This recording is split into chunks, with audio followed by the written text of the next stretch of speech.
On last week's program, Mayor Lisa Borowski laid out her objections to Axon's billion-dollar-plus headquarters project in Scottsdale, her hometown. She also hinted there's a path out of what could become a legal morass for the project. Here's what the mayor said. Are you willing to lose the Axon deal over this? Let Axon go to Texas or some other Arizona city? I have been on the record the entire time. I prioritize keeping Axon in our community, and I know there's a way to do it. And so, what is the way to do it? The mayor didn't say. We're going to ask the president of Axon, Josh Isner.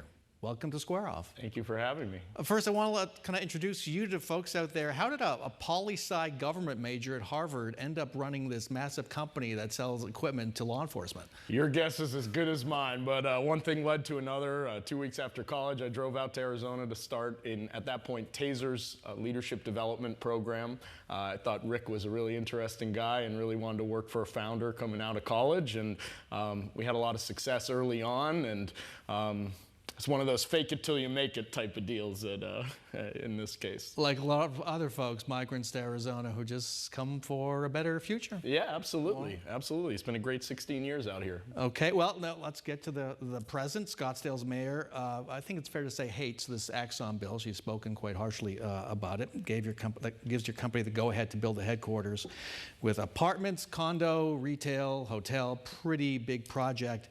The council voted to pay a lawyer $100,000 to see if the law is legal, yet Mayor Borowski, you heard her, said there's a way to keep Axon here. What's the way? Yeah, it does feel a little, two-sided there to say, hey, we want to make a deal, and then, a few days later, green light 6 figures of funding for a lawyer. I like what Councilwoman Whitehead said at the city council meeting, where she said, hey, if you're gonna repair a relationship with a family member, starting by hiring a lawyer is probably not the best way to do that. And so, look, we want to make a deal. Frankly, I love running Axon. It's a high-performing company. We're saving lives. We love supporting public safety, and that's what we want to get back to doing every day. So we'd love to get this behind us. So what is the way? You've got this pending analysis of the law. Yep. You have a law that's going to take effect probably by the fall or so, which is when I would assume you guys would start construction. Right.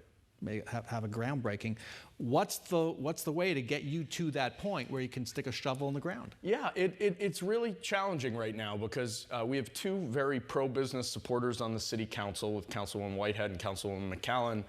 And then we'll take the mayor at face value that, hey, we want to get a deal done and make something happen. That gets us to 3 votes out of 7. The next question is, who is that 4th vote? And frankly, I think 3 of the conservative Republicans on the council have devolved into a very anti-business mindset, and that just leaves one person, and that person's Adam Quasman. So we've had really productive discussions with him. He really seems to be the swing vote in all of this. Seems to be a reasonable person. So hopefully, we can work through that coalition and see if we can make something happen. He sounded pretty harsh when he spoke about Axon a few weeks ago, saying, we decide, not the corporation.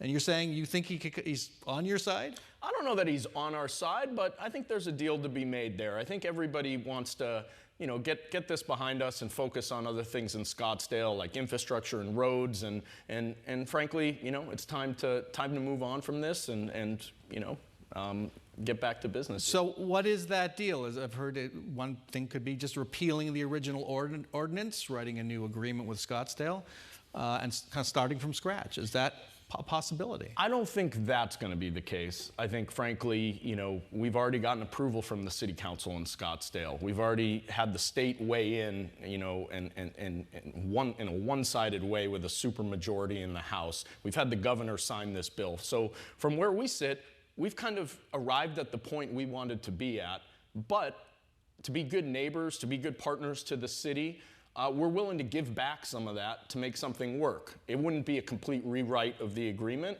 but things on the table are moving the road away from the HOA, which Axon would pay for, certain agreements around water, other infrastructure, maybe changing the construct between apartments and condos to have more condos. Those are the types of things. One of the things we're most excited about that we proposed was building a real-time crime center on our campus that Scottsdale Police can use for free. So we're coming to the table with real value here, and it's just a question of if we can get 4 votes.